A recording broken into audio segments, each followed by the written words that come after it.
Hello students, आप सबका स्वागत करता हूं। मैं Sharad Aditya, chemistry faculty, revision series में आप सबका स्वागत कर रहा हूं। मैं आज हम पीरियोडिक टेबल के पार्ट 2 मतलब रिवीजन सीरीज का पार्ट 2 हम देखने वाले हैं, जहां पर हम काफ़ी टॉपिक को डिस्कस करने वाले हैं, जैसे कि रेडियस हुआ, आयोलेशन एनर्जी हो गई है, इलेक्ट्रॉन एफिनिटी है, इलेक्ट्रोनेगेटिविटी है। आज हम इन सबको फिनिश कर देंगे। तो आइए जुड़िए इस सरल के साथ में और मज़ा लीजिए रिवीजन सीरीज का। ओके बच्चों, तो यहाँ पर हमें आज जो स्टडी करनी है वो स्लेटर्स रूल है, एटॉमिक रेडियस है, आयोनेशन एनर्जी है, इलेक्ट्रॉन एफिनिटी है एंड इलेक्ट्रोनेगेटिविटी है। तो बच्चों हमने यहाँ पर इनके माइंड मैप भी तैयार कर रखे हैं। जो इंपॉर्टेंट पार्ट होते हैं, जो इनके इंपॉर्टेंट टॉपिक होते हैं, डेफिनेशन होती है, उनको हमने एक ही प्लेटफॉर्म पे करेक्ट करके आपके सामने प्रूफ रखा है। तो आप इनको ध्यान से स्टडी कीजिएगा। ये आपके कॉम्पिटिशन में जब आप एग्जाम देने जाएंगे तो आपके लिए काफ़ी बेनिफिट वाला काम होगा।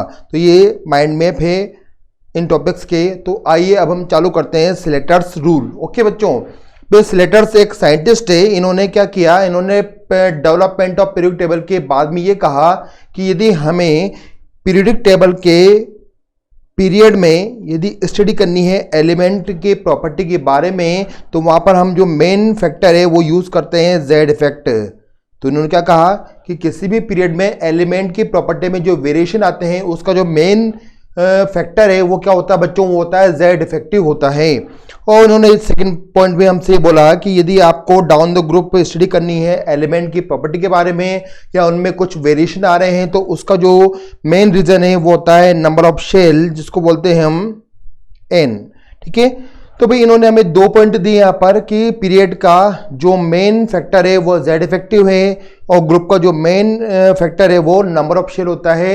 इनकी वजह से ही एलिमेंट की प्रॉपर्टी में वेरिएशन आते हैं। तो भाई इन सब की बात सुनने के बाद में साइंटिस्ट ने कहा कि भाई हमें तो ये बात समझ में आई नहीं है कि यहाँ पर आप ये ZEFF का मीनिंग क्या है, जेड इफेक्टिव क्या होता है और नंबर ऑफ शेल ही ग्रुप के अंदर वेरिएशन के लिए मेन फैक्टर क्यों बने हैं, ये बात हमें समझ में नहीं आई। तो वे स्लेटर ने कहा कि पहले हम आपको जेड इफेक्टिव के बारे में एक्सप्लेन कर देते हैं, फिर हम बताएंगे आपको कि पीरियड में जेड इफेक्टिव मेन फैक्टर क्यों है और ग्रुप के अंदर नंबर ऑफ शेल ही मेन फैक्टर क्यों होता है। तो भाई स्लेटर ने क्या किया, स्लेटर ने हमें एक डायग्राम दिया है। यहाँ पर आप डायग्राम को ध्यान से देखें बच्चों। डायग्राम में आपको यहाँ पर एक एटम का डायग्राम दिखाई दे रहा है। यहाँ पर एटम में यहाँ पर सेंटर में आपको ये न्यूक्लियस दिखाई देगा। न्यूक्लियस के अंदर प्रोटॉन्स होते हैं। यदि मैं शेल नंबर 1 की बात करूं और शेल नंबर 2 की बात करता हूं, तो शेल नंबर 1 में सपोज करते हैं आपके पास में एक फर्स्ट इलेक्ट्रॉन है। ये इलेक्ट्रॉन हो गया फर्स्ट। तो आपको ये बताना है कि एक ही इलेक्ट्रॉन यदि हम इसमें रखते हैं, ओनली वन, आपको अदर इलेक्ट्रॉन को नहीं देखना है। ओके, यदि आपने इसमें एक इलेक्ट्रॉन शो किया तो यहाँ पर आपको बताना है कि कितने प्रोटॉन इसको अपनी तरफ अट्रैक्ट करेंगे। सपोज कीजिए कि इस एटम के अंदर नंबर ऑफ प्रोटॉन 11 हो या 12 हो या 13 हो, जितने भी हम मान सकते हैं उतना मान के चलिए आप यहाँ पर। तो मैं मान के चल रहा हूँ कि न्यूक्लियस में 11 प्रोटॉन है। ओके, तो क्या 11 प्रोटॉन इस इलेक्ट्रॉन को अपनी तरफ करेंगे अट्रैक्ट? तो हमारा आंसर हुआ कि हाँ सर, कि इस अकेले इलेक्ट्रॉन को सभी 11 प्रोटॉन अपनी तरफ क्या करते हैं, अट्रैक्ट करते हैं। तो हम बोल सकते हैं कि न्यूक्लियस का पूरा अट्रैक्शन इस इलेक्ट्रॉन पर हमने अप्लाई कर दिया है। अब क्या हुआ भाई, अब हमने यहाँ पर एक सेकंड नंबर का इलेक्ट्रॉन एक और यहाँ पर शिफ्ट कर दिया इसी शेल के अंदर, शेल नंबर 1 के अंदर। अब आप देखिए यहाँ पर सेकंड इलेक्ट्रॉन है, थर्ड इलेक्ट्रॉन है या फोर्थ इलेक्ट्रॉन है, इस टाइप के यहाँ पर इलेक्ट्रॉन हम शिफ्ट करते जा रहे हैं यहाँ पर। ऐसे आपको पता है कि शेल नंबर 1 में ओनली 2 ही इलेक्ट्रॉन शिफ्ट करना है आपको, तो हमने 2 ही यहाँ पर रहने दिए। ओके, अब आप देखिए कि इस न्यूक्लियस का जो अट्रैक्शन फोर्स है, अब क्या दोनों इलेक्ट्रॉन पर सेम होगा और क्या 100% सेम होगा? ठीक है, जो हमने पहले देखा था कि वहां पर 100% जेड इफेक्टिव या अट्रैक्शन फोर्स लग रहा था न्यूक्लियस का एक इलेक्ट्रॉन पर, क्या अभी भी उस इलेक्ट्रॉन पर अभी भी 100% अट्रैक्शन फोर्स लगेगा या नहीं लगेगा? तो हमारा आंसर होगा कि भाई अब थोड़ा कम हो सकता है, क्योंकि दोनों इलेक्ट्रॉन आ चुके हैं। ये इलेक्ट्रॉन जो नया आया है वो हो सकता है इसको रिपेल करेगा, और रिपेल करेगा तो इस इलेक्ट्रॉन पर थोड़ा सा अट्रैक्शन फोर्स क्या हो जाएगा, कम हो जाएगा। ओके, चलिए यहाँ तक तो ठीक है। यदि हम क्या करते हैं शेल नंबर 2 की बात करें, तो शेल नंबर 2 में काफ़ी सारे इलेक्ट्रॉन होते हैं। हमने यहाँ पर 1 2 3 4 5 6 ऐसे काफ़ी इलेक्ट्रॉन यहाँ पर शिफ्ट कर दिए हैं। अब किसी भी एक इलेक्ट्रॉन की हम बात करें बच्चों, तो अब आप ध्यान से देखिए, क्या इस इलेक्ट्रॉन पर न्यूक्लियस का 100% अट्रैक्शन फोर्स लग रहा है या नहीं लग रहा है? तो हम ये बोल सकते हैं कि भाई इस इलेक्ट्रॉन पर 100% अट्रैक्शन फोर्स नहीं लगेगा। क्यों नहीं लगेगा? क्योंकि जैसे ही इलेक्ट्रॉन पास में आता है न्यूक्लियस के, तो अंदर वाले जो इलेक्ट्रॉन है, जो शेल नंबर 1 के इलेक्ट्रॉन है, वो इसको क्या करते हैं बच्चों? रिपेल करने लगेंगे। क्या करेंगे? इसको रिपेल करने लग जाते हैं। अब अंदर वाले इलेक्ट्रॉनों ने बाहर वाले इलेक्ट्रॉन को क्या किया? रिपेल किया। रिपेल करने से न्यूक्लियस का टोटल 100% अट्रैक्शन फोर्स इस इलेक्ट्रॉन पर हम अप्लाई नहीं होने दे रहे हैं। इसका मीनिंग क्या हुआ कि जब अंदर वाले शेल के इलेक्ट्रॉन बाहर वाले इलेक्ट्रॉन को रिपेल करते हैं और उसको न्यूक्लियस से दूर भगाते हैं, तो उसे बोलते हैं हम स्क्रीनिंग इफेक्ट। क्या बोलते हैं बच्चों? उसको स्क्रीनिंग इफेक्ट। इसका एक नाम और है, शील्डिंग इफेक्ट कहते हैं। तो इसका मीनिंग क्या हुआ बच्चों कि यहाँ पर न्यूक्लियस का अट्रैक्शन फोर्स तो रहेगा, लेकिन 100% नहीं रहेगा। उसकी कुछ क्वांटिटी क्या हो जाएगी? वहां पर कम हो जाती है, क्योंकि वहां पर रिपल्शन फोर्स भी हमने अप्लाई कर दिया है। तो हम ये बोल सकते हैं कि इस इलेक्ट्रॉन पर बचा कुछा न्यूक्लियस का अट्रैक्शन फोर्स कहलाता है जेड इफेक्टिव कहलाता है। इफेक्टिव न्यूक्लियर चार्ज, जिसको हम फुल नेम से जानते हैं, effective nuclear charge means Z effective कहते हैं। तो रिपल्शन के बाद किसी भी इलेक्ट्रॉन पर बचा हुआ अट्रैक्शन फोर्स न्यूक्लियस का वो कहलाता है जेड इफेक्टिव कहलाता है। ओके, आपको समझ में आ चुका होगा। और जितना हमने उसके ऊपर रिपल्शन अप्लाई किया है अंदर वाले इलेक्ट्रॉनों ने बाहर वाले इलेक्ट्रॉन के ऊपर, उसे बोलते हैं हम स्क्रीनिंग इफेक्ट कहते हैं। तो इस टाइप से हमने यहाँ पर जेड इफेक्टिव और स्क्रीनिंग इफेक्ट की डेफिनेशन को कंप्लीट किया। तो हमने क्या आंसर दिया? हम ये बोल सकते हैं कि किसी भी इलेक्ट्रॉन पर यदि मुझे काउंट करना है जेड इफेक्ट को, तो मुझे क्या करना होगा? सबसे पहले मुझे वहां पर उसके ऊपर रिपल्शन फोर्स देखना होगा कि रिपल्शन फोर्स की वैल्यू कितनी है, और फिर मुझे देखना होगा कि वहां पर टोटल अट्रैक्शन फोर्स न्यूक्लियस का कितना है। भाई जितने प्रोटॉन होंगे उतना ही क्या होगा? अट्रैक्शन फोर्स वहां पर आपको दिख जाएगा। ओके, तो यहाँ पर आपके पास हो चुके हैं जेड के, यहाँ पर जेड तो हो चुका है टोटल नंबर प्रोटॉन जो अट्रैक्शन फोर्स के लिए रेस्पॉन्सिबल होगा। तो यहाँ पर सिग्मा क्या होता है बच्चों? यहाँ पर सिग्मा इलेक्ट्रॉन पर अप्लाई किए जाने वाला रिपल्शन फोर्स होता है, जो इनर शेल के इलेक्ट्रॉन या अपने शेल के इलेक्ट्रॉन द्वारा प्रोवाइड किया जाता है। तो यहाँ पर हम देखते हैं कि उस इलेक्ट्रॉन पर बचा हुआ न्यूक्लियस का रिमेनिंग अट्रैक्शन फोर्स करता है जेड इफेक्टिव कहलाता है। तो आपको ये इक्वेशन याद रखनी है कि जब भी आपको जेड इफेक्टिव काउंट करना है किसी भी इलेक्ट्रॉन पर, तो आप उस पर सबसे पहले सिग्मा की वैल्यू को काउंट कर लेंगे और टोटल प्रोटॉन में से उसको आप माइनस कर देंगे। ओके, नेक्स्ट अभी हम बात करें कि वैल्यू ऑफ सिग्मा। अभी हम वैल्यू ऑफ सिग्मा कैसे काउंट करेंगे, वैल्यू ऑफ सिग्मा के लिए क्या क्या फॉर्मूले होते हैं, क्या क्या डेटा होते हैं, अभी हमें तक कुछ पता नहीं है। तो आपके लिए साइंटिस्ट ने क्या फैसिलिटी दे रखी है यहाँ पर कि यदि आपके पास जो इलेक्ट्रॉन है जिस पर आपको सिग्मा याद करना है, यदि वो एस का है और या भी वो पी सब शेल में रखा हुआ है। कहाँ पर रखा हुआ है बच्चों? या तो एस में है या पी सब शेल में रखा हुआ है। तो आपको क्या करना होगा? आपको ये करना है कि वहां पर लिखेंगे आप पहला पॉइंट ए पर कि वहां पर लिखेंगे sigma of other N S and N P electrons equal to होता है 0.35। तो स्लेटर ने हमें ये एक डेटा दिया है कि एस और पी में जो अदर इलेक्ट्रॉन रखे हुए हैं उनका रिपल्शन पास वाले इलेक्ट्रॉन पर, जिस पर आपको क्या करना है वहां पर सिग्मा को काउंट करना है, उनका रिपल्शन कितना होता है? 0.35 होता है। बी नंबर पे वो कहते हैं sigma of n-1 shell electrons is equal to 0.85। Outer shell को छोड़ के जो अंदर वाले शेल में हम एंट्री करते हैं, जिसकी वैल्यू आउटर शेल से एक नंबर कम होती है, उन सब इलेक्ट्रॉन का क्या होगा? रिपल्शन 0.85 पर इलेक्ट्रॉन होता है। यहाँ पर इलेक्ट्रॉन की बात कर रहे हैं। नंबर सी पे आते हैं। आपको लास्ट लिखना है sigma of other inner shell electrons क्या होता है बच्चों? यहाँ पर वो होता है 1.0 पर इलेक्ट्रॉन होता है। n-1 के बाद जितने भी इलेक्ट्रॉन होंगे अंदर की तरफ न्यूक्लियस के पास में, उन सब का जो रिपल्शन फोर्स होगा वो कितना होगा? 1.0 पर इलेक्ट्रॉन होता है। तो जब भी इलेक्ट्रॉन आपका एस या पी में रखा हुआ है तो आप इन डेटा को याद रखेंगे, इनको डेटा को भूलना नहीं है। यदि इलेक्ट्रॉन आपका D and F sub shell में रखा हुआ है तो आपको थोड़ा सा डेटा वहां पर चेंज करना होगा। तो ये देखते हैं यहाँ पर हम किस टाइप से हम चेंज करेंगे।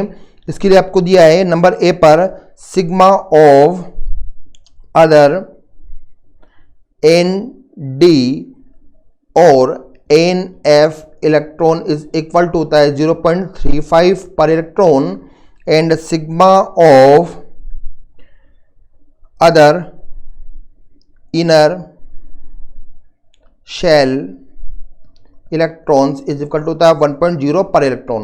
तो भाई ये सिंपल सा काम है। यहाँ पर हमने सिंपल सा देखा कि यदि इलेक्ट्रॉन डी में है या एफ में रखा हुआ है, यदि आपको डी और एफ सब शेल के इलेक्ट्रॉन पर सिग्मा को काउंट करना है तो उसी शेल में डी और एफ में यदि और भी इलेक्ट्रॉन है तो उनका रिपल्शन कितना होगा, उसके ऊपर 0.35 होता है।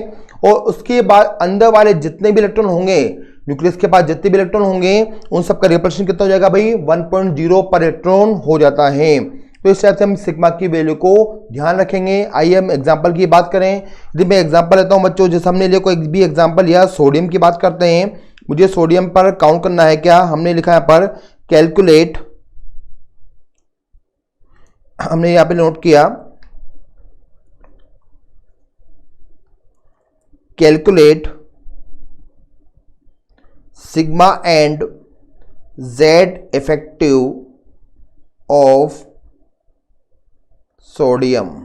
सोडियम में कहां पर, वो भी लास्ट इलेक्ट्रॉन पर। हम लास्ट इलेक्ट्रॉन पे सिग्मा जेड इफेक्टिव को काउंट करके देखते हैं। सबसे पहले क्या करना होगा भाई आपको, सबसे पहले आपको लिखना है किसी भी एलिमेंट का configuration 1s2 2s2 2p6 n3s1। इस टाइप से मैंने यहाँ पर सोडियम का कॉन्फ़िगरेशन नोट किया। कॉन्फ़िगरेशन लिखने के बाद आपको इनको नंबर ऑफ शेल के अकॉर्डिंग अरेंज कर लेना है। ये शेल नंबर 1 है, ये शेल नंबर यहाँ से तक 2 है, ये शेल नंबर यहाँ पर 3 है। तो हम बोल सकते हैं कि n शेल में जो 3 नंबर का शेल है वहाँ पर कितने इलेक्ट्रॉन है, वहाँ पर है 1 इलेक्ट्रॉन है। अंदर वाला जो शेल है वो होता है n-1, वहाँ पर कितने इलेक्ट्रॉन दिखाई दे रहे हैं आपको, 8। यहाँ पर है n-2, यहाँ पर कितने इलेक्ट्रॉन दिखाई दिए आपको बच्चों, 2। तो इस टाइप से हमने यहाँ पर शेल के अकॉर्डिंग इसको अरेंज कर लिया है। यहाँ पर नोट किया मैंने, ये 1 इलेक्ट्रॉन था, यहाँ पर हो चुके हैं 8 इलेक्ट्रॉन, यहाँ पर चुके हैं 2 इलेक्ट्रॉन। ओके, अब हमें क्या करना है, काउंट करना है सिग्मा की वैल्यू को लास्ट इलेक्ट्रॉन पर। लास्ट इलेक्ट्रॉन सोडियम में कहां पे एंटर करता है भाई, 3s1 में एंटर करता है। तो हमारा जो टारगेट इलेक्ट्रॉन है वो कौन सा है, वो हो गया 3s1 का इलेक्ट्रॉन, या आउटर शेल n1 का इलेक्ट्रॉन हो गया। भाई इसको रिपेल करने वाला इसी शेल में और कोई नहीं है, और ये अपने आप को कभी रिपेल नहीं करेगा। तो इसको जो रिपल्शन है वो क्या है, सेल्फ, इसका रिपल्शन होता है 0। तो हमने लिखा 1 इलेक्ट्रॉन है जो अपने आप को कभी भी रिपेल नहीं करेगा। तो 1 × 0 मैंने नोट किया। नेक्स्ट हम देखते हैं n-1। n-1 जो शेल है उसमें 8 इलेक्ट्रॉन है। हमने डेटा के अकॉर्डिंग नोट किया है कि इनका जो रिपल्शन होगा वो होगा 0.85 होता है। नेक्स्ट हमने ये भी नोट किया कि n-1 के बाद जितने भी अंदर की तरफ इलेक्ट्रॉन होते हैं उन सबका जो रिपल्शन है बच्चों वो कितना होता है, उनका रिपल्शन हो जाएगा 1.0। तो कितने इलेक्ट्रॉन है यहाँ पर, ओनली 2 इलेक्ट्रॉन है। हमने लिखा 1.0। ओके, इक्वल टू सोल्व किया, 2 को इंटू किया प्लस 8.05 इंटू 8 हो गया, तो इक्वल टू हो जाता है, ये अप्रोक्सीमेट बैठता अपने पास 8.8 इसका आंसर आ जाता है। अब मुझे काउंट करना है, ये मैंने काउंट किया है सिग्मा की वैल्यू को। अब मुझे यहाँ पर जेड इफेक्टिव काउंट करना है। जेड इफेक्टिव के लिए मेरे पास इक्वेशन होती है जेड माइनस सिग्मा। सोडियम का भाई जेड कितना होता है, सोडियम में प्रोटॉन के नंबर होते हैं 11, तो मैंने 11 को नोट किया। यहाँ पर मैंने नोट किया सिग्मा कितना मिला मुझे, 8.8 मिला है। तो सोडियम के लास्ट इलेक्ट्रॉन पर जो मुझे मिलता है जेड इफेक्टिव, उसकी जो वैल्यू मिली है बच्चों मुझे कितनी मिली है, 2.2।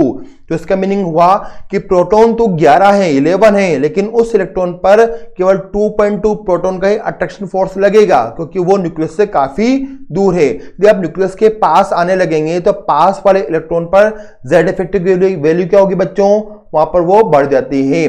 तो आपको ध्यान रखना है कि यदि इलेक्ट्रॉन पास में है न्यूक्लियस के तो वहां पर जेड इफेक्टिव की वैल्यू क्या होगी, ज्यादा होगी, और दूर जाने पर जेड इफेक्टिव क्या जाता है, काफी कम होने लग जाता है। तो इस टाइप से यहाँ पर हम सिग्मा और जेड इफेक्टिव की वैल्यू को हम इजीली काउंट कर सकते हैं। यदि हम बात करें जेड इफेक्टिव इन पीरियड की बात करें तो पीरियड भी यदि हम काउंट करते हैं, जब हमने काउंट किया लिथियम, सोडियम, सॉरी ये तो हो गया ग्रुप के अंदर, तो यहाँ पे नोट करते हैं lithium, beryllium, boron, carbon, nitrogen, oxygen, fluorine. यदि आप सभी की वैल्यू को इजीली काउंट कर लेते हैं तो आपको पता लगेगा भाई कि यहाँ पर लेफ्ट टू राइट जाने पर जेड इफेक्टिव क्या होता है, जेड इफेक्टिव की वैल्यू आपको इंक्रीज होती हुई दिखाई देगी बाय 0.65, और उनके बीच का जो डिफरेंस आएगा वो आएगा 0.65 की वैल्यू आपको यहाँ पर इंक्रीज होती हुई दिखाई देगी। तो आपको रखना है कि जनरली जेड इफेक्टिव पीरियड में क्या होता है, इंक्रीज होता है। ओके, यदि हम बात करें नेक्स्ट नंबर पर, हम इसका डेटा देखते हैं तो लिथियम का जो जेड इफेक्ट हमें मिलेगा 1.30, सोडियम का 2.2, यहाँ पर पोटेशियम है 2.2, रुबिडियम 2.2, सीजियम 2.2, फ्रांशियम 2.2। इसका मीनिंग क्या हुआ कि यहाँ पर आप देख रहे हैं आप ग्रुप के अंदर, तो ग्रुप के अंदर यदि हम बात करें तो डाउन द ग्रुप जाने पर जनरली क्या होता है, वहां पर जो जेड इफेक्टिव की वैल्यू जिसको हमने काउंट करना सीखा है वो मिलती है हमें कांस्टेंट मिलती है। क्या मिलती है वहां पर बच्चों में, वो मिलती है हमें कांस्टेंट मिलती है। तो आपका फंडा क्लियर हो जाना चाहिए कि पीरियड में जेड इफेक्टिव इंक्रीज होता है बाय 0.65 वैल्यू, और ग्रुप में क्या होता है, ये जनरली ये कांस्टेंट वैल्यू हमें दिखाई देती है। तो भाई हमारा जो क्वेश्चन था स्लेटर से, हमने पूछा था कि वहां पर कि पीरियड का जो मेन फैक्टर है वो जेड इफेक्टिव क्यों है, तो अब क्लियर हो चुका है क्योंकि पीरियड में जेड इफेक्टिव की वैल्यू लगातार चेंज होती रहती है और उस वैल्यू के चेंज होने की वजह से ही वहां पर प्रॉपर्टी में वेरिएशन दिखाई देने लगते हैं। यदि हम बात करें डाउन द ग्रुप आने पर, हमने यहाँ पर जेड इफेक्टिव को यूज में क्यों नहीं लिया, क्योंकि यहाँ पर हमें जेड इफेक्टिव क्या दिखाई दिया बच्चों, ऑलमोस्ट कांस्टेंट दिखाई दे रहा है। इसलिए हमने यहाँ पर नया फैक्टर यूज किया है नंबर ऑफ शेल को, क्योंकि number of shell down the group जाने पर ऑलवेज क्या होते हैं, इंक्रीजेस होते जाते हैं। तो इस टाइप से स्लेटर ने हमारी काफी सारी हेल्प करी है। आइए आगे देखते हैं हम। यदि हम बात करें आईएसओ इलेक्ट्रॉनिक स्पीशीज के अंदर, यदि मैं यहाँ पर जेड इफेक्टिव की वैल्यू को काउंट करता हूं तो यहाँ पर हम देखते हैं कि जितना ज्यादा पॉजिटिव चार्ज होगा, जितना ज्यादा प्लस चार्ज होगा, इसका मीनिंग क्या हुआ कि एटम में इलेक्ट्रॉन के नंबर तो कम है, प्रोटॉन के नंबर ज्यादा है। इसका प्लस का मीनिंग क्या होता है, प्लस से यदि चार्ज बढ़ता है इसका मीनिंग क्या हो रहा है कि इलेक्ट्रॉन के नंबर तो कम होते जा रहे हैं और प्रोटॉन के नंबर बढ़ते जा रहे हैं, और प्रोटॉन के नंबर बढ़ेंगे तो क्या होगा, जेड इफेक्टिव की वैल्यू हमेशा बढ़ती ही जाएगी। तो यहाँ पर मैं देख रहा हूं कि जेड इफेक्टिव क्या होता है, यहाँ पर इंक्रीज होता हुआ मुझे दिखाई देगा, आप इसको काउंट करके भी देख सकते हैं। नेक्स्ट मैं देखता हूं वही हमारा फंडा दोबारा कि जहां पर भी प्लस की वैल्यू ज्यादा होगी वहां पर इलेक्ट्रॉन के नंबर कम होंगे, और जहां पर नेगेटिव चार्ज ज्यादा होगा वहां पर इलेक्ट्रॉन ज्यादा होंगे। यदि इलेक्ट्रॉन ज्यादा हुए तो वहां पर रिपल्शन ज्यादा होगा, रिपल्शन ज्यादा हुआ तो जेड इफेक्टिव वहां पर कम होगा। तो नेगेटिव चार्ज वालों में जेड इफेक्टिव कम होता है और पॉजिटिव चार्ज वालों में जेड इफेक्टिव क्या होता है बच्चों, ज्यादा होता है। तो यहां पर भी जेड इफेक्टिव की वैल्यू क्या होती है, बढ़ती हुई हमें दिखाई देती है। तो इस तरह से हमने स्लेटर के रूल को कंप्लीट किया, और स्लेटर के रूल को पढ़ने के बाद में हमारे पास जो नया टॉपिक आता है वो आता है एटॉमिक रेडियस। ये एलिमेंट की प्रॉपर्टी में वेरिएशन बताने का पहला पॉइंट है। ओके, यदि हम बात करें एटॉमिक रेडियस की, हम बात करते हैं बच्चों, तो हम ये बोल सकते हैं कि भाई आपके पास एक एटम है, एटम में सेंटर में न्यूक्लियस होता है, और न्यूक्लियस से लास्ट इलेक्ट्रॉन के बीच का जो डिस्टेंस है उसे आप एटम का रेडियस कह सकते हैं। लेकिन ऐसा कहना 100% सही नहीं होगा। क्यों? क्योंकि हम जानते हैं कि एटम सिंगल फॉर्म में आइसोलेट करना क्या होता है, काफी मुश्किल होता है बच्चों। ये क्या होते हैं, हमेशा मॉलिक्यूल फॉर्म में रहते हैं, तो हम इनको सिंगल फॉर्म में कभी भी आइसोलेट कभी भी नहीं कर सकते, काफी मुश्किल काम है। तो जब आपको सिंगल एटम नहीं मिलेगा तो आप सेंटर से न्यूक्लियस से लास्ट इलेक्ट्रॉन का डिस्टेंस कैसे काउंट करेंगे, तो ये काफी मुश्किल काम हो जाता है। तो हम बोल सकते हैं कि isolation of single atom very difficult, इसलिए हम ये वाली डेफिनेशन तो हम कभी भी यूज नहीं करेंगे। और नेक्स्ट हम बात करें कि इलेक्ट्रॉन तो वेव की तरह माना है हमने, इलेक्ट्रॉन भी वेव की तरह मानते हैं, तो वेव कहां तक जा रही है, वो कहां पे फिनिश हुई है, उसकी बाउंड्री लाइन कहां तक है, ये भी हम कंप्लीट 100% आइडेंटिफाई नहीं कर पाएंगे। इसलिए हम बोल सकते हैं कि इस टाइप की डेफिनेशन देना छोटे बच्चों की तरह काम करना होगा। ओके बच्चों, तो आगे देखते हैं कि हम अब क्या करना चाहिए हमें। इसलिए हम क्या एक काम करते हैं कि हमें पता है कि भाई सिंगल एटम मिल ही नहीं पाएगा, तो वो किस फॉर्म में मिलेगा, वो मिलेगा बॉन्डेड फॉर्म में मिलेगा। यानी एटम को बॉन्डिंग तो करनी ही पड़ेगी। बॉन्डिंग में वो कई टाइप की कर सकता है, जैसे मोस्टली हम बात करें covalent bond, metallic bond, one double bond, ionic bond, ये अपने इंपॉर्टेंट बॉन्ड होते हैं। तो हर एटम को इस टाइप के बॉन्ड का फॉर्मेशन करना होगा, और यदि वो इस टाइप के बॉन्ड का फॉर्मेशन करता है तो हमें डिफरेंट टाइप के बॉन्ड में ही क्या करना पड़ेगा, डिफरेंट टाइप के बॉन्ड में ही एटॉमिक रेडियस को डिफाइन करना होगा। तो हमने बॉन्ड के बेस पर क्या किया बच्चों, एटॉमिक रेडियस को 4 टाइप पे डिवाइड किया है। नंबर 1 पर कोवेलेंट रेडियस है, नेक्स्ट आयनिक रेडियस है, नेक्स्ट मेटेलिक रेडियस है, नेक्स्ट वान डबल रेडियस होती है। तो आइए हम इनको डिस्कस कर लेते हैं। सभी बॉन्ड में कॉमन चीज क्या है बच्चों, कॉमन चीज ये है कि हर एक बॉन्ड में एटम को पास में आना पड़ेगा। पास में वो ओवरलैप होंगे और ओवरलैप के बाद में वो बॉन्ड का फॉर्मेशन कर लेंगे।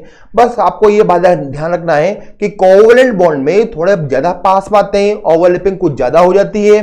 मेटेलिक बॉन्ड में थोड़ा सा आपको दूर रखना है, वान डर वाल में आपको थोड़ा और दूर रखना होगा ना। ओवरलैपिंग नेग्लिजिबल आपको करनी है, बहुत कम करनी है, ना के बराबर आपको वान डर वाल बॉन्ड में ओवरलैपिंग शो करनी है, क्योंकि वो एक अट्रैक्शन फोर्स है, वो ट्रू बॉन्ड हम नहीं मानते हैं। ओके, तो भाई कोवैलेंट बॉन्ड की हम बात करें तो कोवैलेंट बॉन्ड बनने के बाद आपको करना क्या है, आपको क्या करना है कि दोनों एटम जब कोवैलेंट बॉन्ड का फॉर्मेशन कर लेते हैं तो दोनों के न्यूक्लियस का जो डिस्टेंस आपको मिलेगा, जो दोनों के आपको न्यूक्लियस का डिस्टेंस मिला है, जिसको हम बॉन्ड लेंथ बोलते हैं, उसको हम रिप्रेजेंट कर देते हैं डी से। आपको करना है कि हाइपोथेटिकल लाइन यहाँ से बीच में से क्रॉस कर देनी है। तो मैंने इसको यहाँ पर क्रॉस किया, क्रॉस करने के बाद में मैं देखता हूं कि ये एटम ए हुआ और ये भी एटम ए हुआ, तो यहाँ पर सेंटर से न्यूक्लियस का जो डिस्टेंस होगा वो उसका आर ए कहलाएगा और सेंटर से यहाँ तक का जो डिस्टेंस है वो आर ए कहलाएगा। तो हमने क्या किया, हमने बॉन्ड बनने के बाद में हमने क्या किया, बॉन्ड लेंथ जिसको हमने डी से रिप्रेजेंट किया है, इसको लिख देते हैं हम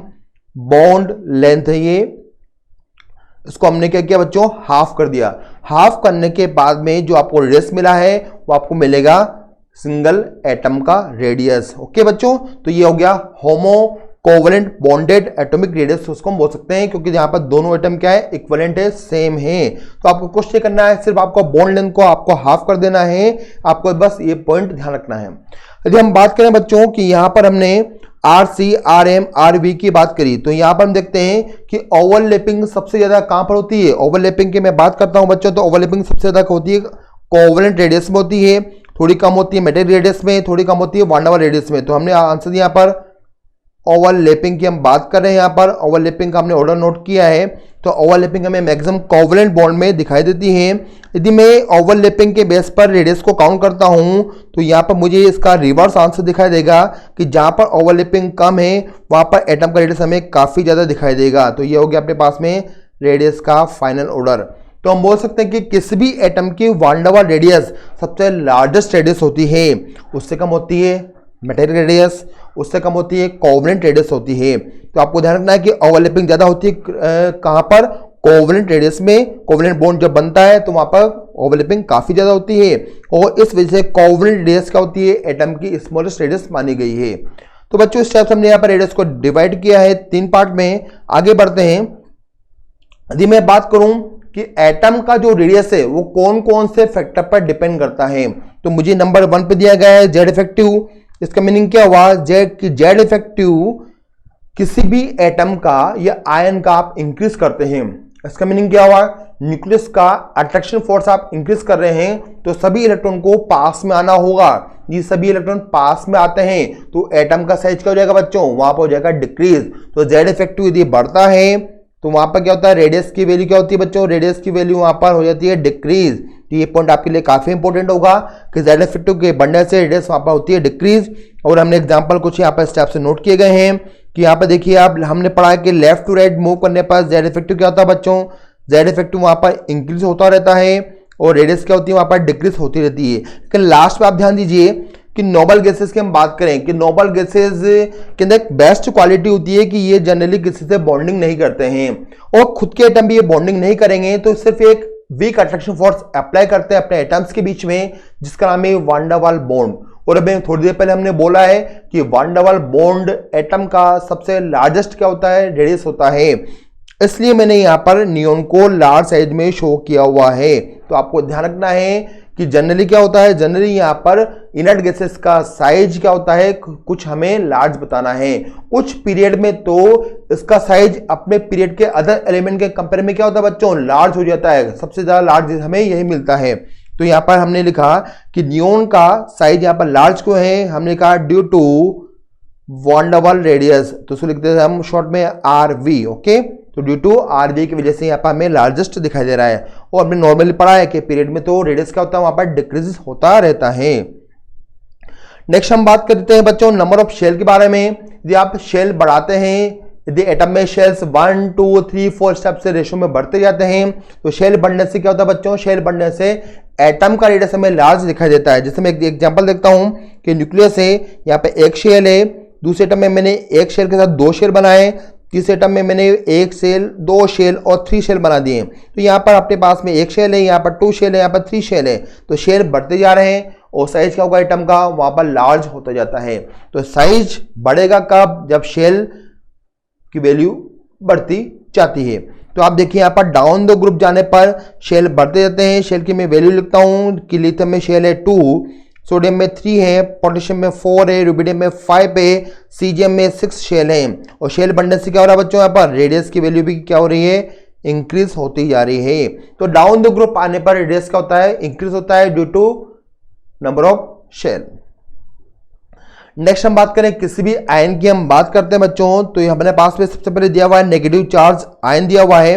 आप देखिए यहाँ पर ऑक्सीजन के पास में भी ओनली 8 इलेक्ट्रॉन है। यहाँ पर आपने इलेक्ट्रॉन के नंबर्स को एक और बढ़ा दिया, आप यहाँ हो चुके हैं 9 और यहाँ पर O2 माइनस आयन के अंदर यहाँ पर इलेक्ट्रॉन हो चुके हैं 10। तो इलेक्ट्रॉन के बढ़ने से रिपल्शन क्या होगा, रिपल्शन काफी ज्यादा होगा और जेड इफेक्टिव की वैल्यू क्या हो जाएगी, जेड इफेक्टिव वहां पर कम हो जाएगा। जब जेड इफेक्टिव कम होगा, रिपल्शन ज्यादा होगा, तो इलेक्ट्रॉन के बीच में झगड़ा होगा, झगड़ा होने से क्या होगा, वो दूर दूर फैलने लगेंगे।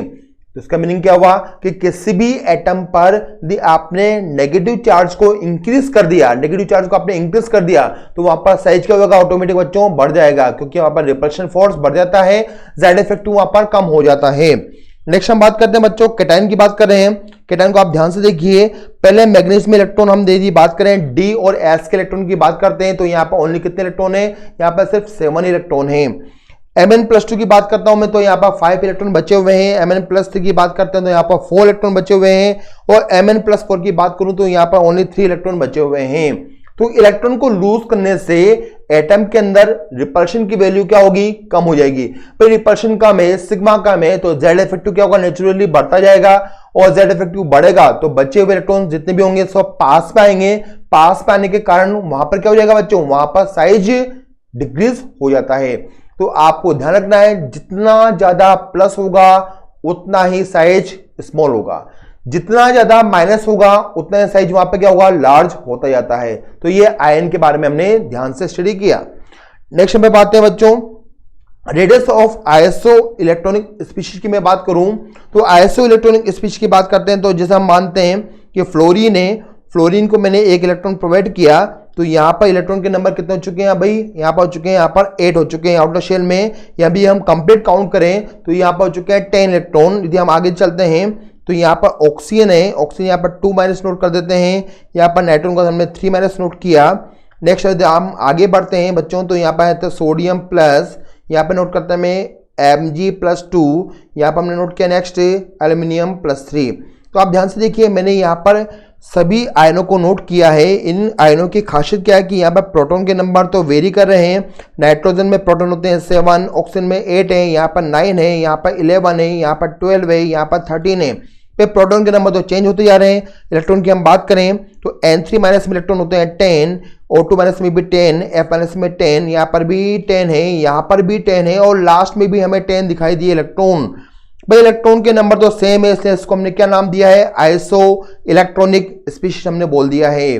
ओके, अब आप ध्यान से देखिए बच्चों, यहां पर 10 इलेक्ट्रॉनों को अपनी ओर खींचने के लिए मात्र 7 ही प्रोटॉन है।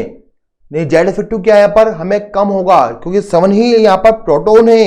यहाँ पर ध्यान दीजिए, यहाँ पर 10 इलेक्ट्रॉन को अपनी तरफ खींचने के लिए 13 क्या है यहाँ पर, 13 यहाँ पर प्रोटॉन है। तो बताइए जेड इफेक्टिव ज्यादा कहां पर होगा, जेड इफेक्टिव की वैल्यू हम देख रहे हैं कि लेफ्ट टू राइट जाने पर यहाँ पर हमें इंक्रीज होती हुई दिखाई दे रही है।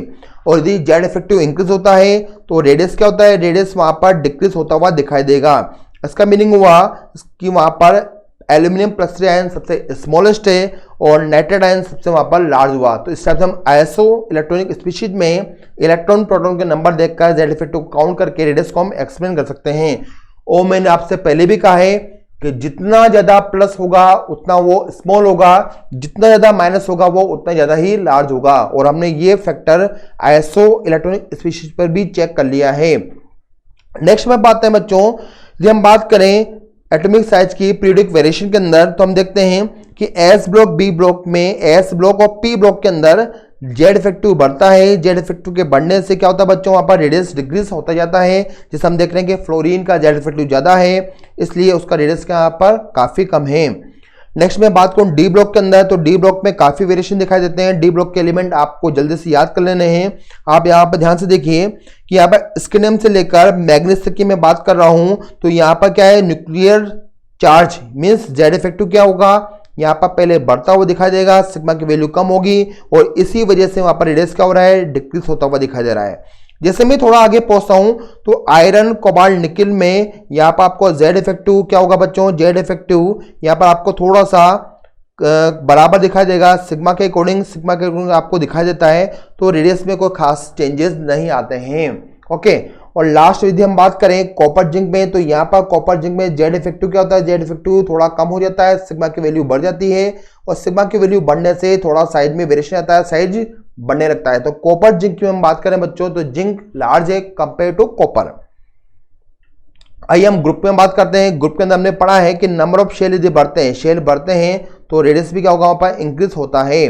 तो आपको ध्यान रखना है कि एस ब्लॉक में लिथियम से हम बेरिलियम की बात करें, यहाँ पर हम सीजियम तक, यहाँ पर आते हैं बेरियम तक, तो आपको क्या करना है, यहाँ पर साइज को इंक्रीज करते जाना है क्योंकि शेल के नंबर बढ़ते ही जाते हैं। एन इंक्रीज हो रहा है इसलिए आर भी यहाँ पे इंक्रीज हो रहा है।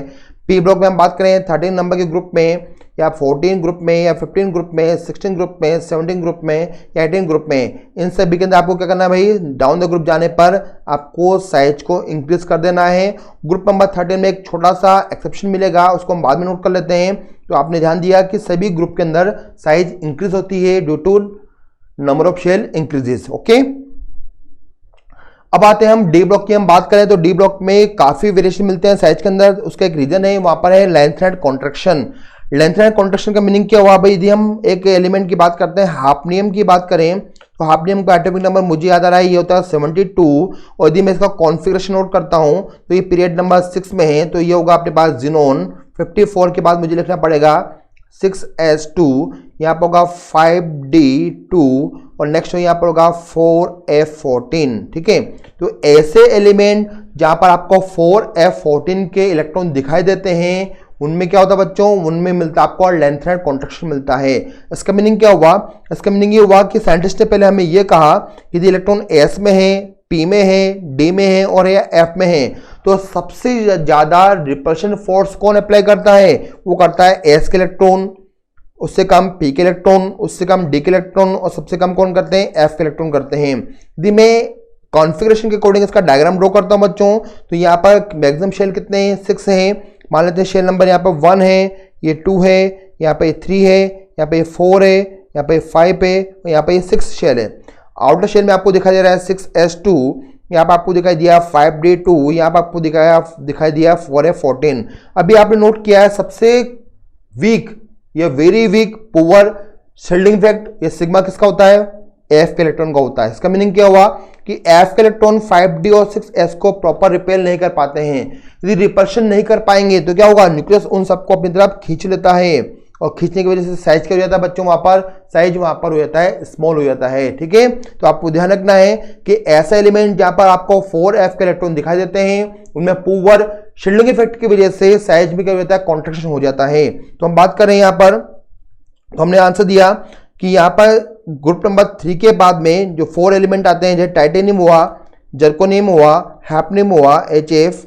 नेक्स्ट हम बात करें 5 नंबर पर वेनेडियम हुआ, नियोबियम हुआ या टेंटेलम हुआ, तो यहाँ पर जो है पीरियड नंबर 5, पीरियड नंबर 6 के एलिमेंट का साइज क्या हो जाता है बच्चों, बराबर हो जाता है, क्योंकि वहां पर लेंथ एंड कॉन्ट्रैक्शन मिलता है हमें किन में, ग्रुप नंबर 6 के एलिमेंट में। तो वहां पर साइज बढ़ना चाहिए था डाउन द ग्रुप आने पर, लेकिन साइज वापस कम हो जाता है due to length and contraction. तो ये काफी इंपॉर्टेंट पॉइंट है, इसको आप ध्यान रखेंगे। ओके, नेक्स्ट स्टेप से हमने यहाँ पर टेबल के बारे में डिस्कशन किया और हम एक एक्सेप्शन देख लेते हैं कि ग्रुप नंबर 13 में एल्यूमिनियम और गैलियम आपको दिखाई दे रहा है, यहाँ पर भी दोनों का साइज क्या होता है, अप्रोक्सीमेट सेम होता है, क्योंकि गैलियम में ट्रांजिशन कॉन्ट्रैक्शन होता है, क्योंकि डी ब्लॉक एलिमेंट का भी पुअर शील्डिंग इफेक्ट होता है। और जिंक के बाद जस्ट गैलियम के अंदर हमें दिखाई दिए 3d10 के इलेक्ट्रॉन, और 10 इलेक्ट्रॉन होते हैं हुए भी वो पुअर क्या करते हैं, अदर इलेक्ट्रॉन को कम शील्ड कर पाएंगे, वहां पर स्क्रीन इफेक्ट उनका भी क्या होगा, कम होगा, और कम होगा तो वापस साइज क्या हो जाएगी, वहां पर डिक्रीज हो जाती है। तो इस टाइप से आपको एल्यूमिनियम गैलियम का भी ध्यान रखना है, और यहाँ पर हमने लेंथ एंड कॉन्ट्रैक्शन को बता ही दिया है। ठीक है, नेक्स्ट पे बात है बच्चों, और आपको हम वापस इंट्रोड्यूस करा देते हैं। यदि आपके मित्र लोग, आपके मिलने वाले जो पढ़ने चाहते हैं तो इस चैनल से जल्दी जुड़ें, क्योंकि हमारे इस चैनल पर बेस्ट फैकल्टी टीम है। यहाँ पर आप जैसा यहाँ पर देख रहे हैं कि हमारे जो HOD हैं मैथमेटिक्स के, उनका नाम है NK गुप्ता सर, जो IIT कानपुर से MTech हैं और ये LN के वाइस प्रेसिडेंट रह चुके हैं। 30 ईयर का इनको एक्सपीरियंस है। बच्चों की मुश्किलों को चुटकियों में सोल्व करना इनको अच्छी तरह आता है। सारांश गुप्ता सर की मैं बात करूं, ये तो फिजिक्स के HOD हैं और सबसे अच्छी बात है कि ये ऑल इंडिया रैंक 41 रखते हैं। इनको काफ़ी अच्छा एक्सपीरियंस है। ये LN कैरियर इंस्टीट्यूट में पढ़ा चुके हैं कोटा के अंदर।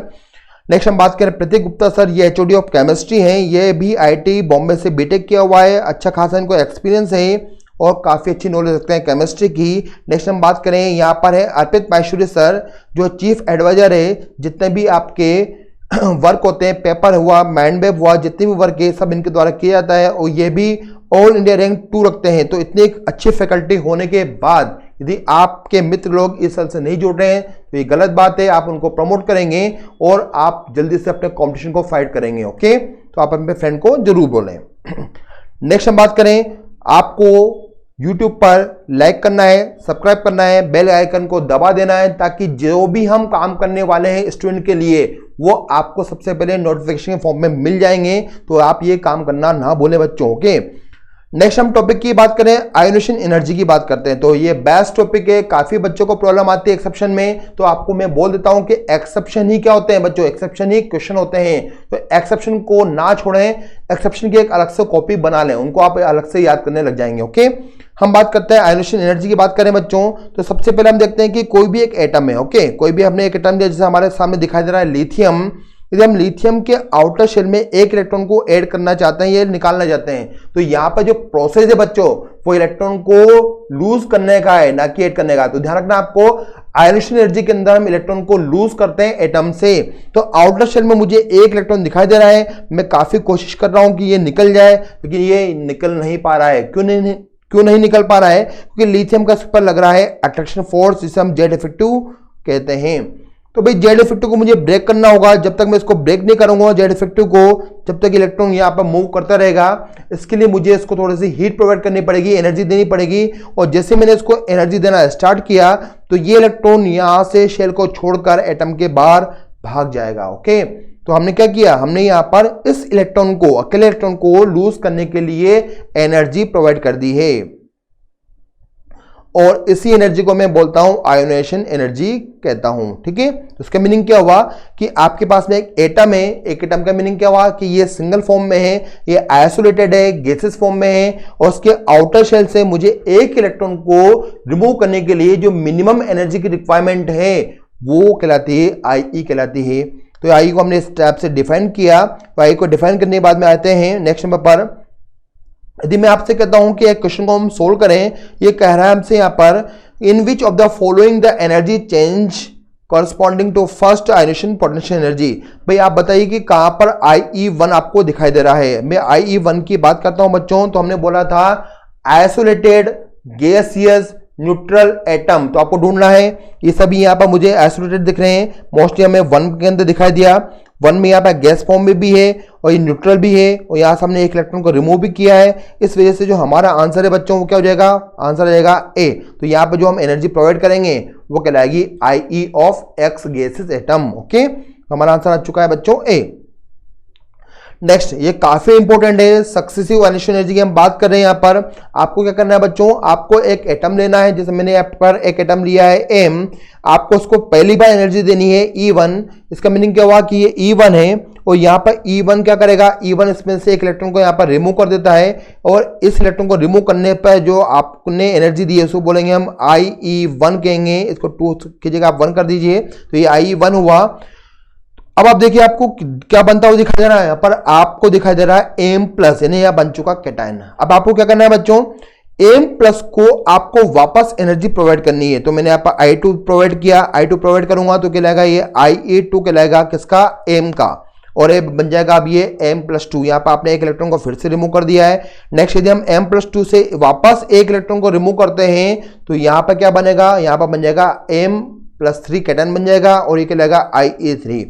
इस टाइप से हमने क्या किया भाई, एक ही एटम से 1 बाय 1 क्या 3 इलेक्ट्रॉन को रिमूव कर दिया। तो आप बताइए कि पहली बार आपको एनर्जी ज्यादा देनी पड़ी है या लास्ट टाइम पे आपको ज्यादा देनी पड़ी है। तो हम ये बोलेंगे भाई फर्स्ट टाइम तो हमें एनर्जी की रिक्वायरमेंट कम थी, सेकंड टाइम पे हमने थोड़ी एनर्जी को बढ़ाया है, थर्ड टाइम पे हमने और बढ़ाया है। इसका मीनिंग क्या हुआ कि किसी भी एटम के सक्सेसिव एनर्जी क्या होती है, हमेशा बढ़ती जाती है। ऐसा क्यों हुआ भाई? ऐसा इसलिए हुआ क्योंकि हम जानते हैं कि एम जो आपने बनाया है एम से एम प्लस, और यहां पर हमने लिखा एम प्लस, और यहां पर हमने लिखा एम प्लस 3, ठीक है। और यहां पर 2 रह गया तो उसको हम 2 को नोट कर देते हैं। यहां पर लिखा हमने एम प्लस 2 और एम प्लस 3, ठीक है। जैसे जैसे आप इलेक्ट्रॉन को निकालते जाते हैं तो उस एटम में, उस आयन में या उस केटायन के अंदर जेड इफेक्टिव बढ़ता जाता है, क्योंकि इलेक्ट्रॉन के नंबर कम होंगे तो जेड इफेक्टिव क्या होगा बच्चों, बढ़ता जाएगा। जेड इफेक्टिव के बढ़ने से ही क्या होगा, हमें ज्यादा एनर्जी देनी पड़ेगी, क्योंकि वो इलेक्ट्रॉन अब इजीली लॉस नहीं हो सकते हैं। ओके, तो किसी भी एटम के सक्सेसिव एनर्जी क्या होती है, हमेशा बढ़ती है। जैसे मैं बात करूं नियोन की, तो नियोन से आपने एक इलेक्ट्रॉन को लूज किया तो कहलाएगा ये IE1, और यदि आपने नियोन प्लस से एक इलेक्ट्रॉन फिर से लूज कर दिया तो कहलाएगा ये IE2 ऑफ नियोन। और आपसे क्वेश्चन पूछा जाता है कि बताइए नियोन के लिए IE1 ज्यादा है या फिर IE2 ज्यादा है। तो काफी बच्चे इसको रॉन्ग कर देते हैं। आपको ध्यान रखना है कि किसी भी एटम के सक्सेसिव आयोनेशन एनर्जी क्या होती है, हमेशा इंक्रीज होती रहती है। तो इस टाइप से हमने आंसर दिया कि यहां पर IE2 ही ज्यादा होगी। तो एक काफी इंपॉर्टेंट पॉइंट था, आपको उसको ध्यान से याद रखना है। भाई हम बात करें अफेक्टिंग फैक्टर्स की बात करते हैं, तो अफेक्टिंग फैक्टर्स में नंबर 1 पर आता है एटॉमिक साइज। भाई सिंपल सी बात है, यदि एटम का साइज यदि आपने स्मॉल लिया, जिसमें मेरे पास ये स्मॉल एटम है और मैंने एटम का साइज यहाँ पर लिया है लार्ज एटम लिया है, तो आप देखिए स्मॉल साइज न्यूक्लियस के पास होता है, इलेक्ट्रॉन को निकालना काफी मुश्किल है। लार्ज साइज में इलेक्ट्रॉन दूर होता है, इलेक्ट्रॉन इजीली वहां पर रिमूव हो जाएगा। इसका मीनिंग क्या हुआ कि लार्ज साइज एटम से इलेक्ट्रॉन को निकालने में हमें काफी आसानी होती है। यहाँ पर IE की वैल्यू क्या होगी, काफी कम होती है, और स्मॉल एटम में वहां पर क्या होती है भाई, ज्यादा आपको IE की वैल्यू मिलेगी। नेक्स्ट नंबर की हम बात करें, एक क्वेश्चन देखा है हमने यहाँ पर, ये पूछ रहा है कि हमसे कि मैग्नीशियम और कैल्शियम में बताइए IE1 किसका ज्यादा होगा। तो ज्यादा की हम बात करें या हम स्मॉल की बात करते हैं, तो हम देखते हैं कि मैग्नीशियम का साइज थोड़ा स्मॉल है, कैल्शियम का साइज थोड़ा लार्ज है, इलेक्ट्रॉन यहाँ पर रखा हुआ है। अब आप देखिए खुद यहाँ पर आप सेल्फ आंसर दे सकते हैं कि कैल्शियम से इलेक्ट्रॉन को निकालना काफी इजी है, क्योंकि वहां पर एटम का साइज लार्ज है। तो यहाँ पर IE ज्यादा किसका होगा, IE मुझे मैग्नीशियम का ज्यादा दिखाई दे रहा है, ठीक है। नेक्स्ट नंबर पर देखते हैं जेड इफेक्टिव। जेड इफेक्टिव की भाई बात करूं तो यदि हमारे पास में 2 एटम है भाई, 2 एटम के साइज मान लेते हैं हम, ये अप्रोक्सीमेट मुझे सेम दिखाई दे रहा है, साइड में सेम है, लेकिन प्रोटॉन यहाँ पर मान लेते हैं, प्रोटॉन के नंबर यहाँ पर है 11, यहाँ पर है 14। तो आप बताइए जेड इफेक्टिव वैल्यू ज्यादा कहां पर है, जेड इफेक्टिव ज्यादा कहां पर होगा, जहां पर प्रोटॉन के नंबर भी ज्यादा होंगे। यदि प्रोटॉन के नंबर ज्यादा हैं बच्चों, प्रोटॉन के नंबर यदि वहां पर ज्यादा हैं तो वहां पर क्या होगा, इलेक्ट्रॉन को निकालना काफी मुश्किल है, और इलेक्ट्रॉन को काफी निकालना मुश्किल है। तो इसका मीनिंग क्या हुआ कि एनर्जी हमें यहां पर ही ज्यादा देनी होगी। तो एटम नंबर 1 को कम एनर्जी, एटम नंबर 2 को हमें ज्यादा एनर्जी देनी होगी। इसका मीनिंग क्या हुआ, जेड इफेक्टिव के बढ़ने से IE की वैल्यू भी बढ़ने लगती है। नेक्स्ट नंबर की हम बात करते हैं, ये क्वेश्चन हमने सोल्व कर लिया है। नेक्स्ट नंबर की हम बात कर रहे हैं कि यदि मैं आयंस की बात करूं तो आयंस में हमने देखा कि अपने पास में यहाँ पर 3 आयन दे रखे हैं, जैसे कि Fe+3 आयन है, Fe+2 आयन है, यहाँ पर Fe है। हम देख रहे हैं कि यहाँ पर हमारे पास में केटायंस के नंबर क्या हो रहे हैं, केटायंस बढ़ते जा रहे हैं, चार्ज भी बढ़ता जा रहा है, पॉजिटिव चार्ज यहाँ पर इंक्रीज होता हुआ दिखाई दे रहा है मेरे को। यदि पॉजिटिव चार्ज इंक्रीज होगा तो वहां पर जेड इफेक्टिव क्या होगा, वो भी इंक्रीज होता है। जेड इफेक्टिव आपको इंक्रीज होता हुआ दिखाई देगा, तो IE की वैल्यू भी क्या होगी बच्चों, वहां पर इंक्रीज होती हुई आपको दिखाई देती है। तो आपने ध्यान से देखा कि किसी भी एटम पर प्लस चार्ज की वैल्यू को यदि मैं इंक्रीज करता हूं तो वहां पर क्या होता है, वहां पर क्या होता है बच्चों, वहां पर IE की वैल्यू बढ़ने लगती है। ओके, नेक्स्ट हम देखते हैं एक छोटा सा फैक्टर है यहाँ पर, penetration power of sub shell. हम बात करें कि S का इलेक्ट्रॉन है, P का इलेक्ट्रॉन है, D का इलेक्ट्रॉन है और F का इलेक्ट्रॉन है, तो भाई कौन से इलेक्ट्रॉन को लूज करने में हमें काफी प्रॉब्लम आने वाली है। तो आप ध्यान से देखिएगा यहाँ पर कि S का पेनिट्रेशन पावर ज्यादा होता है, ये न्यूक्लियस के पास रहने की टेंडेंसी ज्यादा शो करता है। उससे थोड़ा दूर P होता है, उससे थोड़ा और दूर D होता है, और थोड़ा दूर F होता है। तो भाई न्यूक्लियस से जो दूर होगा इलेक्ट्रॉन, उसको हम इजीली क्या कर सकते हैं, लूज कर सकते हैं। यदि उसको हम इजीली लूज कर देंगे तो हम बोल सकते हैं कि एफ के इलेक्ट्रॉन को निकालना क्या है, काफी आसान होगा, ठीक है, क्योंकि उसके पेनिट्रेशन पावर क्या होती है, वीक होती है। और सबसे ज्यादा मुश्किल कहां से हो रही है हमें, वो हो रही है हमें एस के इलेक्ट्रॉनों से, ठीक है। तो इसके अकॉर्डिंग हमने यहाँ पर आई का ऑर्डर भी चेक किया। एक क्वेश्चन हमारे पास में दिया गया है कि बेरिलियम और बोरोन की हम बात करें तो भाई बेरिलियम बोरोन की हम बात करते हैं तो दोनों में शेल तो सेम है। यदि शेल के नंबर सेम दिखाई दे रहे हैं तो आपको लगा देना है पेनिट्रेशन वाला तो आपको अप्लाई करना है पेनिट्रेशन वाला फैक्टर, ओके।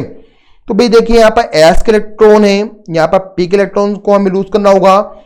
एस का पेनिट्रेशन पावर ज्यादा है, पी का पेनिट्रेशन पावर थोड़ा कम होता है, इससे हम बोल सकते हैं कि बेरिलियम का IE1 बोरोन के कंपेयर में क्या होता है, ज्यादा होता है। और हम ये भी देख रहे हैं कि एस जो सब शेल है वो फुली फिल्ड भी यहां पर है। फुली फिल्ड से हमें याद आया कि ये फैक्टर आपको हमेशा ध्यान रखना है कि यदि किसी एलिमेंट का कॉन्फ़िगरेशन हाफ फिल्ड है या फुली फिल्ड हुआ, हाफ फिल्ड का मीनिंग कितना हुआ, P3 हो, D5 हो, F7 हो।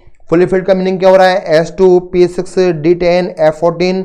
यदि इस टाइप का कॉन्फ़िगरेशन मिलता है आपको तो वो कॉन्फ़िगरेशन नॉर्मल के कंपेयर में क्या होता है, मोर स्टेबल होता है। वहां पर इलेक्ट्रॉन मोर स्टेबिलिटी प्रोवाइड करते हैं एटम को। तो उस समय पे क्या होगा, इन सबसे इस टाइप के कॉन्फ़िगरेशन से इलेक्ट्रॉन को निकालने में आपको काफी मुश्किल आ जाएगी भैया, है ना। तो आपको देखना है कि हाफ फिल्ड और फुली फिल्ड दोनों का IE वैल्यू क्या होता है, हाई होता है। और मैं दोनों को कंपेयर करूं तो फुली फिल्ड मोर स्टेबल है कंपेयर टू हाफ फिल्ड, तो फुली फिल्ड से इलेक्ट्रॉन निकालना काफी मुश्किल होता है। जैसे हम एग्जांपल की बात करें, नाइट्रोजन में मुझे यहाँ पर 2p3 हाफ फिल्ड दिखाई दे रहा है, यहाँ पर 2p4 पार्शियली फिल्ड है। हमने बोला है कि हाफ फिल्ड मोर स्टेबल होता है, इसलिए नाइट्रोजन का क्या है, नाइट्रोजन का यहाँ पर IE1 ज्यादा है कंपेयर टू ऑक्सीजन। अब आप देखिए यहाँ पर I2 की हम बात करें, I2 का मीनिंग क्या हुआ कि आप इनमें से दोनों में से ऑलरेडी एक इलेक्ट्रॉन को लूज कर चुके हैं। अब एक इलेक्ट्रॉन को लूज करने के बाद यहाँ पर 2p2 दिखाई दिया, ऑक्सीजन में आपको 2p3 दिखाई दिया। अब इस बार जो ऑक्सीजन है बच्चों वो क्या है, ऑक्सीजन इस बार हाफ फिल्ड है। और पहले कौन हाफ फिल्ड था वहां पर, पहले वहां पर था नाइट्रोजन हाफ फिल्ड था। अब ऑक्सीजन का नंबर है कि वो हाफ फिल्ड कॉन्फ़िगरेशन शो करता है, तो हम बोल सकते हैं कि सेकंड IE वहां पर ऑक्सीजन का क्या होगा, हाई होगा कंपेयर टू नाइट्रोजन। नेक्स्ट हम बात करते हैं बेरिलियम बोरोन की बात करूं तो बेरिलियम बोरोन में भी वही फैक्टर है कि यहाँ पर बेरिलियम बोरोन में 2s2 कॉन्फ़िगरेशन होता है, लास्ट में यहाँ होता है 2p1 हमें दिखाई देता है। आउटर शेल में इलेक्ट्रॉन को लूज करता हूं तो यहाँ पार्शियली कॉन्फ़िगरेशन है, यहाँ पर फुली फिल्ड कॉन्फ़िगरेशन है, इसलिए IE1 बेरिलियम का ज्यादा हो जाता है। मैं बेरिलियम के I2 की बात करता हूं तो इसका मीनिंग क्या हुआ कि बेरिलियम में से आपने एक इलेक्ट्रॉन को रिमूव कर दिया है तो यहाँ बचेगा 2s1। बोरोन से भी आपने एक इलेक्ट्रॉन को रिमूव कर दिया है तो 2p0 हो चुका है। अब बोरोन फुली फिल्ड है और यहाँ पर बेरिलियम क्या है, हाफ फिल्ड बन चुका है। फुली फिल्ड वाला मोर स्टेबल है, इसलिए IE2 और बोरोन यहाँ पे क्या होगा, ज्यादा होगा।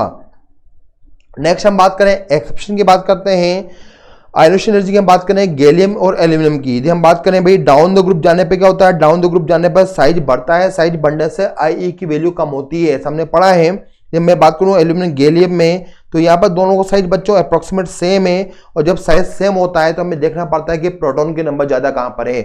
प्रोटॉन के नंबर ज्यादा मिलते हैं बच्चों कहां पर, गैलियम में। यदि गैलियम में ज्यादा होंगे तो गैलियम का Z52 ज्यादा दिखाई देगा, और Z52 ज्यादा होगा तो आपको इलेक्ट्रॉन निकालने में मुश्किल आती है। इससे हम बोल सकते हैं कि गैलियम का IE1 ज्यादा है compare to aluminium, okay. Next हम बात करें लेंथ एंड कॉन्ट्रैक्शन से भी IE में एक्सेप्शन दिखाई देता है। यदि हम बात कर रहे हैं डी ब्लॉक में 5D सीरीज और 4D सीरीज की, यहाँ पर तो हमने पढ़ा है कि यहाँ पर जो एलिमेंट होते हैं जैसे टाइटेनियम था, जर्कोनियम था, हैफनियम था, तो हमने देखा कि यहाँ पर 5D सीरीज में हैफनियम में हमें कॉन्ट्रैक्शन दिखाई देता है।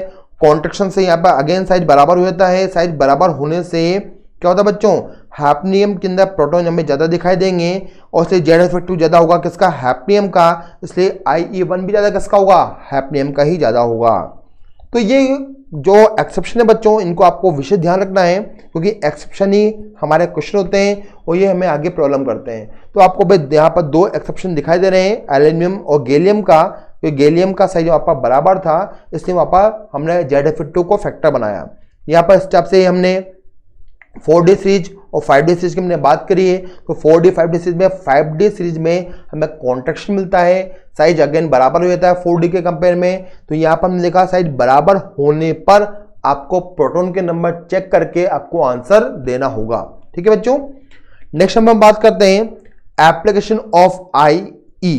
ठीक है, आयोनेशन एनर्जी के एप्लीकेशन क्या है? भाई हमने पढ़ तो लिया है, हमने ये पढ़ लिया है, डिस्कस कर लिया है कि पीरियड में लेफ्ट टू राइट जाने पर IE की वैल्यू बढ़ती है, क्योंकि वहां पर Z इफेक्टिव क्या होता है, वहां पर इंक्रीज होता है। लेकिन आपको याद रखना है कि पीरियड में जब भी आप IE को चेक करते हो तो वहां पर हाफ फिल्ड फुली फिल्ड को देखना ना भूलें। यदि दो एलिमेंट जो आसपास के हैं, यदि उनमें आपको half filled fully filled configuration दिखाई देता है तो आप पहले हाफ फिल्ड फुली फिल्ड को अप्लाई करेंगे। यदि half filled fully filled configuration नहीं है तो फिर आप Z इफेक्टिव को अप्लाई करेंगे। ओके, नेक्स्ट हम बात करें मेटेलिक कैरेक्टर की। तो हम बात करते हैं कि यदि हम बात करें मेटल्स में कि लिथियम, सोडियम, पोटेशियम, रुबिडियम और सीजियम, डाउन द ग्रुप आने पर यहाँ पर IE की वैल्यू क्या होती है बच्चों, साइड बनने से कम हो जाती है। और जो एटम इजीली इलेक्ट्रॉन को लूज कर देगा, जो इलेक्ट्रॉन इजीली लूज कर देगा वही क्या होगा, वही होगा सबसे बेस्ट मेटल होगा। तो मैं बोल सकता हूं कि हमारे पास में जो सीजीएम है उसका साइज बहुत लार्ज था, लार्ज होने की वजह से वो इलेक्ट्रॉन को इजीली लूज कर रहा है, उसके आई की वैल्यू बहुत कम है, इसलिए वो बेस्ट मेटल